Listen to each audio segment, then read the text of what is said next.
নমস্কার প্রিয় বিয়ার, আপনারা দেখছেন খবর তরঙ্গ। অন্তর্বর্তী সরকার প্রতিষ্ঠিত হওয়ার 1.5 মাস অতিক্রান্ত, কিন্তু এখনও বাংলাদেশে পরিস্থিতি শান্ত হওয়ার নাম নেই, বরং পরিস্থিতি দিন দিন অবনতি হচ্ছে। সারা দেশে হিন্দু নির্যাতনের ঘটনা দেখার পর এবার পার্বত্য চট্টগ্রাম জ্বলছে বাংলাদেশে। খাগড়াছড়ি, রাঙ্গামাটি এবং বান্দরবন নিয়ে পার্বত্য চট্টগ্রাম, সেখানে বাঙালি এবং বিশেষ করে বাঙালি মুসলমান এবং উপজাতি সম্প্রদায়ের মধ্যে সরাসরি সংঘাত, যার কারণে বাংলাদেশে পার্বত্য চট্টগ্রামে 144 ধারা জারি করে শান্ত করার চেষ্টা করা হচ্ছে। এ নিয়ে অভিযোগ উঠছে যে জঙ্গি দমনের নামে বাংলাদেশ সেনা, বিজেপি এবং র্যাব বাহিনী দমনপীড়ন চালাচ্ছে উপজাতিদের উপর। সেই সঙ্গে বাঙালি মুসলমানও সরাসরি জড়িয়ে পড়েছে চট্টগ্রামে। প্রিয় বিয়ার, ভিডিওটা ভালো লাগলে সাবস্ক্রাইব করবেন, এতে আপনার ক্ষতি হবে না। ঘটনার সূত্রপাত মোহাম্মদ মামুন নামে এক বাইক চুরের দুর্ঘটনার পর এলাকার মানুষের মারপিটের মাধ্যমে মৃত্যুর পর সেখানে বাঙালি মুসলমান মামুনের মৃত্যুতে মিছিল করে ধ্বংসযজ্ঞ চালায়। পরে পাল্টা উপজাতি সম্প্রদায়ও মিছিল বের করে এবং তাতেই পার্বত্য চট্টগ্রামে গণ্ডগোল লাগে। আর সেই গণ্ডগোলে এখন পর্যন্ত 10 জন অমুসলিম মানুষের মৃত্যু হয়েছে বলে জানা যাচ্ছে। আর এতে 1000-এরও অধিক ঘরবাড়ি ধ্বংস হয়েছে, এবং যাদের ঘরবাড়ি ধ্বংস হয়েছে তারা হলেন ত্রিপুরা, মারমা, চাকমা, কুকি, ব্রু এবং অন্যান্য আদিবাসী সম্প্রদায়। বাংলাদেশে যাদেরকে আদিবাসী বলা হয়, ভারতে উপজাতি।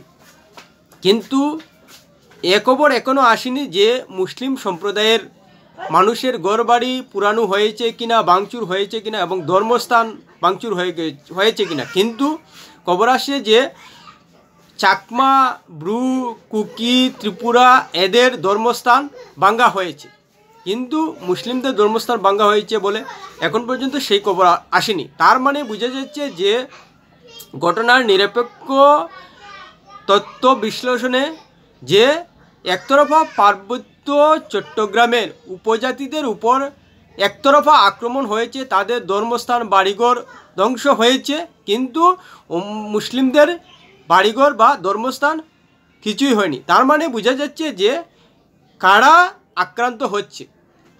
আর এতে প্রতিবেশী হিসেবে ভারতের উপর স্বাভাবিকভাবেই চাপ পড়ছে, যেহেতু এর আগে আমরা দেখেছি হিন্দু মন্দির এবং বাড়িঘর ভাঙচুরের ফলে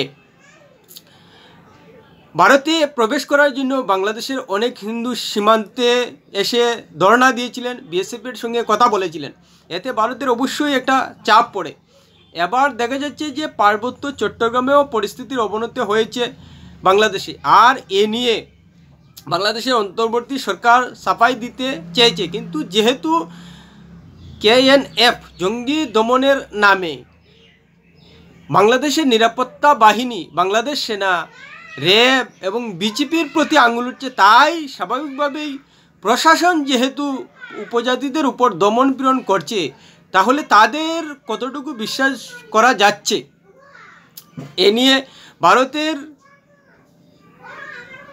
ত্রিপুরা, চাকমা এবং অন্যান্য গোষ্ঠী আগরতলায় মিছিল করছে এবং তারা ভারতের প্রধানমন্ত্রীকে অনুরোধ জানিয়েছেন যে বাংলাদেশের চট্টগ্রামে যে পরিস্থিতি দেখাচ্ছে সে ব্যাপারে কড়া প্রতিক্রিয়া জানাতে, যাতে চট্টগ্রামে ত্রিপুরা, ব্রু, চাকমা, কুকি আদিবাসীদের উপর যেভাবে দমনপীড়ন হচ্ছে, তাদের উপর যেভাবে নির্যাতন হচ্ছে, সেটা যেন বন্ধ হয়। এ নিয়ে অবশ্যই একটু ইতিহাস ঘাটলে দেখা যাব যে জিয়াউর রহমান বাংলাদেশি মুসলমান চট্টগ্রামে বসবাস করেছিলেন 80-র দশকে প্রায় 50,000, সেটা বর্তমানে বেড়ে অনেক হয়েছে। জানা যাচ্ছে যে বান্দরবনে প্রায় 52% উপর মুসলিম জনগোষ্ঠী এখন পর্যন্ত বেড়ে হয়েছে। স্বাভাবিকভাবেই বাঙালি, মুসলমান এবং উপজাতিদের মধ্যে সংঘর্ষ দেখা যাচ্ছে। আর এতে একতরফা উপজাতিদের বাড়িঘর পুরানো, ভাঙচুর এবং ধর্মস্থান ভাঙচুর হচ্ছে।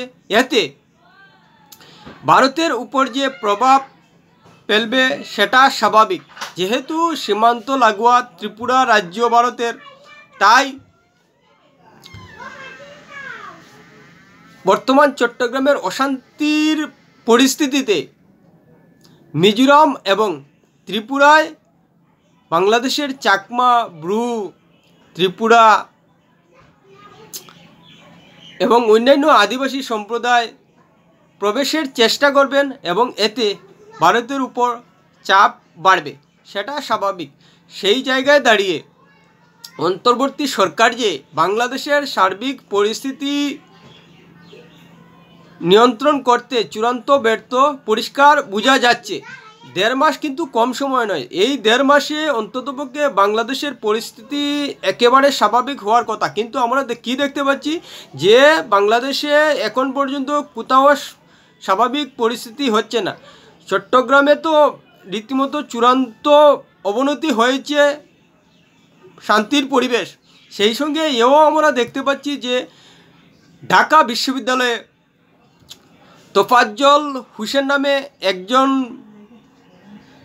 মস্তিষ্ক বিকৃতি মানুষকে পিটিয়ে হত্যা করা হয়েছে। জাহাঙ্গীরনগর বিশ্ববিদ্যালয়ে মানুষকে হত্যা করা হয়েছে পিটিয়ে, এবং ঢাকায় বায়তুল মুকাররম মসজিদে অশান্তি দেখা যাচ্ছে। তার মানে দেখা যাচ্ছে যে সারা বাংলাদেশেই অশান্তির পরিবেশ জারি রয়েছে, আর সেসব অশান্তি বাংলাদেশের অন্তর্বর্তী সরকার সামাল দিতে পারছে না।